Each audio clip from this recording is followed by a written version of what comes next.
கடந்த 2 நாட்களா பரிதாபங்கள் சேனலுக்கு நிறைய மிரட்டல்களும் வழக்கு பதிவு செய்யப்பட்டிருக்கு அப்படிங்கிற மாதிரியான விஷயங்களும் வந்துகிட்டு இருக்கு. 2 சமூகத்துக்கு இடையே பிரச்சனை ஏற்படுத்துற மாதிரி எந்த சாதிய படங்களும் இதுவரை வரலையா?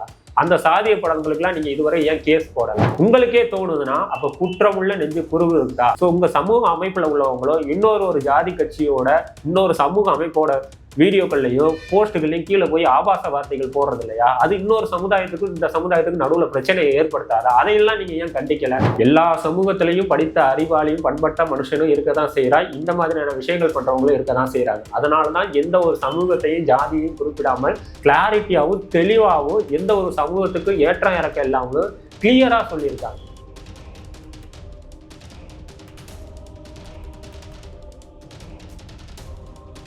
தமிழர் கழகம் நேயர்களுக்கு வணக்கம். இன்னைக்கு நாம பேச போற விஷயம் என்னன்னு பாத்தீங்கன்னா, கடந்த ஒரு வார காலமாக பரிதாபங்கள் சேனலுக்கு நிறைய பாராட்டுகளும் சன்மானங்களும், அதாவது கமெண்ட் செக்ஷன்ல எல்லாருமே பேமெண்ட் அனுப்பிச்சு வாழ்த்து சொல்லிக்கிட்டு இருந்தாங்க. இந்த நிலைமையில பாத்தீங்கன்னா கடந்த 2 நாட்களா பரிதாபங்கள் சேனலுக்கு நிறைய மிரட்டல்களும் வழக்கு பதிவு செய்யப்பட்டிருக்கு அப்படிங்கிற மாதிரியான விஷயங்களும் வந்துகிட்டு இருக்கு. இது யாருன்னு பாத்தீங்கன்னா ஒரு பர்டிகுலரா ஒரு சமூகத்தை சேர்ந்தவங்க தான் இந்த விஷயத்த பண்ணிக்கிட்டு இருக்காங்க. ஆனா அந்த வீடியோல இந்த சமூகத்துல உள்ளவங்க தான் இப்படி பண்றாங்க, இந்த சமூகத்துல உள்ளவங்க தான் இந்த மாதிரியான விஷயங்கள்லாம் பண்றாங்கன்னு சொல்லிட்டு எந்த ஒரு விஷயத்தையுமே அவங்க சொல்லலை. இதுல இன்னொரு விஷயம் என்னன்னு பாத்தீங்கன்னா, சமுதாயத்துல இதுவரை நடந்து சோசியல் மீடியால வைரலான வீடியோவை ரெஃபரன்ஸ் வச்சுதான் அவங்க இந்த வீடியோவை போட்டிருக்காங்க. இப்ப எதிர்ப்பு தெரிவிச்ச எல்லாருமே அப்படி ஒரு விஷயம் நடக்கலைன்னு சொல்றீங்களா அப்படிங்கிற ஒரு கேள்விதான் வருது. இதுல மிக முக்கியமான ஒரு விஷயம் என்னன்னா, ஒரு நபர் எச்சரிக்கை, மிரட்டல், ஆபாச வார்த்தைகள் எல்லாம் பேசி கோபி சுதாகரை திட்டியிருக்காங்க. பொதுமக்களே ஏத்துக்கிட்டாங்க. ஒரு தனி சமூகம் ஒரு பர்டிகுலரா ஒரு அமைப்பு வச்சுக்கிட்டு நீங்க எதிர்ப்பு தெரிவிக்கிறீங்க, இது சமூகத்துல உள்ள சமநிலையை பாதிக்கிறது, இது ஒரு இக்கட்டான சூழ்நிலையை உருவாக்குது. இந்த வீடியோவை ரிமூவ் பண்ணுங்க. கோமாளித்தனமா வீடியோ போடுறாங்க, கோமாளித்தனமான வீடியோக்களை மட்டும்தான் போடணும், எங்க சமூகத்தை பத்தி எல்லாம் தப்பா பேசக்கூடாதுன்னு சொல்லியிருக்காரு. அதுல பேசுனது உங்க சமூகத்தைங்கிறது கோபி சுதாகர் யாருமே வெளிப்படையா நாங்க இந்த சமூகத்தை தான் சொல்றோம் அப்படிங்கிற ஒரு விஷயத்த சொல்லல. உங்களுக்கே தோணுதுன்னா அப்ப குற்றமுள்ள நெஞ்சு குருவு இருக்கா அப்படிங்கிற ஒரு கேள்விதான் கேட்கப்படுது. இன்னொரு விஷயம், கருத்து சுதந்திரம் இங்க எல்லாருக்குமே பொதுவான ஒரு விஷயம். யாரு வேணாலும் என்ன கருத்துக்களை வேணாலும் சொல்லலாம். அது சமூகத்துல எந்த ஒரு பாதிப்பையும் ஏற்படுத்தாத வகை. நிறைய உங்க சமூகத்தை சேர்ந்தவங்களே கமெண்ட் செக்ஷன்ல சொல்றாங்க, நானும் அதே சமூகத்தை சேர்ந்தவங்க தான், இந்த மாதிரியான வீடியோக்கள் நிறைய போடுங்க, விழிப்புணர்வை ஏற்படுத்துங்க, தமிழ்நாட்டு இளைஞர்கள் தப்பான பாதையில போய்கிட்டு இருக்காங்க அப்படின்னு நிறைய பேர் பணத்தை அனுப்பி கோபி சுதாகருக்கு வாழ்த்துக்கள் சொல்லிட்டு இருக்காங்க. நீங்க வாழ்த்துக்கள் சொல்ல வேணாம், நீங்க அவங்கள வஞ்சிக்காம இருந்தாலே போதும். இதை தொடர்ந்து பாத்தீங்கன்னா ஒரு அட்வொகேட் கேஸ் போட்டிருக்காப்புல. எந்த பாயிண்ட் ஆஃப் வியூல கேஸ் போட்டிருக்காப்புலங்கிற எனக்கு ஒரு விஷயம் புரியவே இல்லை. இந்த சமூகத்துல இப்படி பண்றாங்க, இந்த சமூகத்துல இப்படி நடக்குது அப்படிங்கிற ஒரு விஷயத்த சொல்லி கோபி சுதாகர் வீடியோ போட்டாங்களா? அப்புறம் சொல்றாங்க இந்த மாதிரியான வீடியோக்கள் சமுதாயத்துல 2 சமூகத்துக்கு இடையில பிரச்சனை ஏற்படுத்தும் அப்படிங்கிறாங்க. 2 சமூகத்துக்கு இடையே பிரச்சனை ஏற்படுத்துற மாதிரி எந்த சாதிய படங்களும் இதுவரை வரலையா? அந்த சாதிய படங்களுக்குலாம் நீங்க இதுவரை ஏன் கேஸ் போடல? ஒரு சாதாரண ஒரு யூடியூபர் சமுதாயத்துக்கு ஒரு நல்ல கருத்தை சொல்லணும்னு நினைச்சு வீடியோ போடுறாங்க. அந்த வீடியோ உங்களுக்கு உரைக்குதுன்னா அந்த வீடியோவோட வீரியம் அந்த அளவுக்கு இருக்கு அப்படிங்கிற ஒரு விஷயத்தை தான் இது உணர்த்துது. இதுல மெயினா ஒரு நோட் பண்ண வேண்டிய ஒரு விஷயம் என்னன்னா, அவங்க இன்னொரு சமூகத்துல நடக்கிற விஷயங்களை கேலிக்கும் கிண்டலுக்கும் உள்ளாக்குறாங்க அப்படின்னு சொல்றாங்க. ஏன் உங்க சமூகத்தை சேர்ந்த இளைஞர்களும் உங்க சமூக அமைப்புல உள்ளவங்களோ இன்னொரு ஜாதி கட்சியோட இன்னொரு சமூக அமைப்போட வீடியோக்கள்லையும் போஸ்ட்டுகள்லையும் கீழே போய் ஆபாச வார்த்தைகள் போடுறது இல்லையா? அது இன்னொரு சமுதாயத்துக்கும் இந்த சமுதாயத்துக்கும் நடுவுல பிரச்சனையை ஏற்படுத்தாது. அதையெல்லாம் நீங்க ஏன் கண்டிக்கல? ஒரு எந்த சமூகம்னு குறிப்பிடாம சமுதாயத்துல நடக்கிற ஒரு இஷ்யூவை வச்சு ஒரு வீடியோ பேசி யூடியூப்ல போடுறாங்க, அதை மக்களும் ரசிக்கிறாங்க. இந்த மாதிரியான சூழல்கள் இருக்கும்போது இது சமூகத்துல எந்த விதத்துல பாதிப்பை ஏற்படுத்தும்? பொதுமக்கள் எல்லாருமே இந்த வீடியோ தேவை, இந்த வீடியோ நல்லா இருக்கு, இதுவரை பரிதாபங்கள் சேனல் மெட்ராஸ் சென்டர்ல இருக்கும்போது சரி, இப்போ வரை சரி, எல்லா வீடியோக்களையும் இதுதான் one of the best video அப்படின்னு சொல்றாங்க. அப்படிங்கிற போது மக்கள் ஏத்துக்கிட்ட ஒரு விஷயத்த நீங்க ஏன் எதிர்க்கிறீங்க அப்படிங்கிற ஒரு கேள்வி இருக்கு. குரு பூஜைக்கு போற விஷயங்கள் எல்லாம் கேலி கிண்டலுக்குள்ளாக்கி இருக்காங்க அப்படின்னு சொல்றாங்க. சரி, ஓகே, அது தப்புன்னு வச்சுக்குவான்.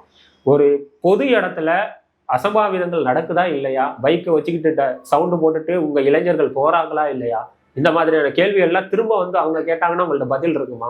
எல்லா சமூகத்திலையும் படித்த அறிவாளியும் பண்பட்ட மனுஷனும் இருக்கதான் செய்யறா. இந்த மாதிரியான விஷயங்கள் பண்றவங்களும் இருக்கதான் செய்யறாங்க. அதனாலதான் எந்த ஒரு சமூகத்தையும் ஜாதியையும் குறிப்பிடாமல் சமுதாயத்துல இப்படி எல்லாம் நடக்குது, அதான் மக்கள்கிட்ட கொண்டு போய் சேர்க்கிறோம் அப்படிங்கிற ஒரு விஷயத்த கிளாரிட்டியாவும் தெளிவாகவும் எந்த ஒரு சமூகத்துக்கும் ஏற்றம் இறக்கம் இல்லாமல் கிளியரா சொல்லியிருக்காங்க. இதை தொடர்ந்து பாத்தீங்கன்னா பகிரங்க மிரட்டல் விடுறாரு. கோமாளித்தனங்களான வேலைகள் பார்க்காத அந்த வேலையை மட்டும் பாருங்க அப்படின்னு. கோமாளித்தனமே சமுதாயத்துல பல மாற்றங்களை ஏற்படுத்துறதுக்காண்டி தான் கொண்டு வரப்பட்டது. நல்லா யோசிச்சு பண்ணீங்கன்னா என்எஸ் கிருஷ்ணன்ல ஆரம்பிச்சு எம்ஆர் ராதா, ஏன் விவேக், எல்லாருமே சமுதாயத்துல நடக்கிற நிறைய பிரச்சனைகளை தங்களோட காமெடி வழியா தான் சொல்லி மக்கள்கிட்ட போய் சென்றடைஞ்சிருக்காங்க. இது நவீன காமெடி வழி. இன்னைக்கு யூடியூப் தான் எல்லாமே. இன்னைக்கு எல்லாத்தையுமே யூடியூப் இருக்கு. வெகுஜன மக்கள் எல்லாருமே யூடியூப் பாக்குறாங்க. ஒரு நல்ல விஷயத்த சொல்லும் போது அது எல்லா இடத்துலயும் போகும்.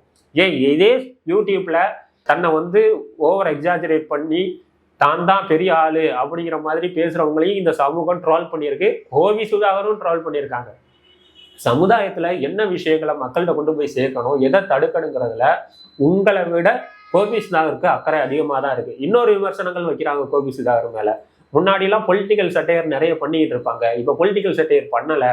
ஸோ அரசாங்கத்துக்கு பயந்துக்கிட்டு அந்த வீடியோஸ் எல்லாம் பண்ணாம இருக்காங்கல்ல, அரசாங்கத்தோட தவறுகள்லாம் சுட்டி காட்டாம இருக்காங்கல்ல, அது மாதிரி எங்க சமூகத்துக்குள்ள நீங்க ஏன் நடக்கிற பிரச்சனைகளை நீங்க ஏன் பேசுறீங்க அப்படிங்கிற ஒரு கேள்வியை ஒரு சில பேர் கேட்குறாங்க. இந்த கேள்வியும் முதல்ல தப்பு. சமுதாயத்திலையும் சரி, அரசாங்கமும் சரி, எந்த தப்பு நடந்தாலும் சோசியல் மீடியாலையும் சமுதாயத்தில் உள்ள எல்லாருமே கேள்வி கேட்குறாங்க. ஆளுங்கட்சியா இருக்கட்டும், எதிர்கட்சியா இருக்கட்டும், யார் என்ன தவறு செய்தாலும் ஒரு மீன் மூலியமாகவும் ஒரு ரீல்ஸ் மூலியமாகவும் இன்னைக்கு சொசைட்டியில அவங்க கருத்துக்களை பல தெரிவிச்சுக்கிட்டு தான் இருக்காங்க.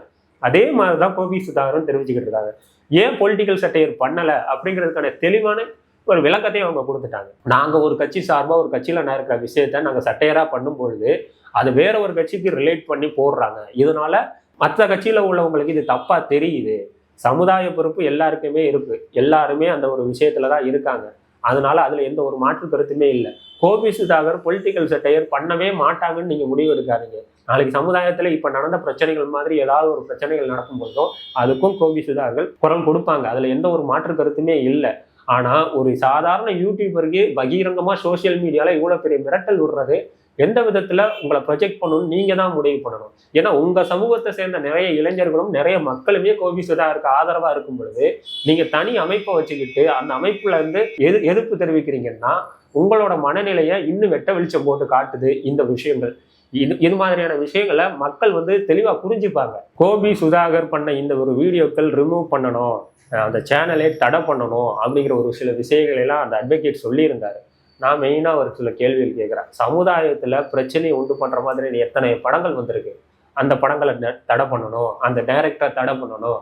பர்டிகுலரா ஒரு சமூகத்தை இன்டைரக்டா வச்சு அவங்கள கேலி சித்திரமாக்கி அவங்க தப்பான ஆளா ப்ரொஜெக்ட் பண்ற எத்தனையோ படங்கள் வந்திருக்கு. அந்த படங்கள் எல்லாம் நீங்க அலோவ் பண்ணுவீங்க. ஒரு பொலிட்டிக்கலா ஒரு சட்டையரா எந்த ஒரு சமூகம் சார்ந்தும் இல்லாம ஜாதி சார்ந்தும் இல்லாம தெளிவா உங்க சமுதாயத்துல நடக்கிற பிரச்சனைகளை தான் சொன்னாரு. அது உங்க சமுதாயத்துல நடக்குது, இந்த சமுதாயத்துல நடக்குதுன்னு மென்ஷன் பண்ணி சொல்லல. அது உங்களுக்கு எரியுதுன்னா கோபி சுதாகர் இனிமேல் அது மாதிரியான வீடியோக்கள் பண்ணுவாங்க. மக்களோட சப்போர்ட்டும் இருக்கும். ஸோ இதை நான் பகிரங்கமாவே உங்கள்ட்ட சொல்லிக்கிறேன். நன்றி, வணக்கம்.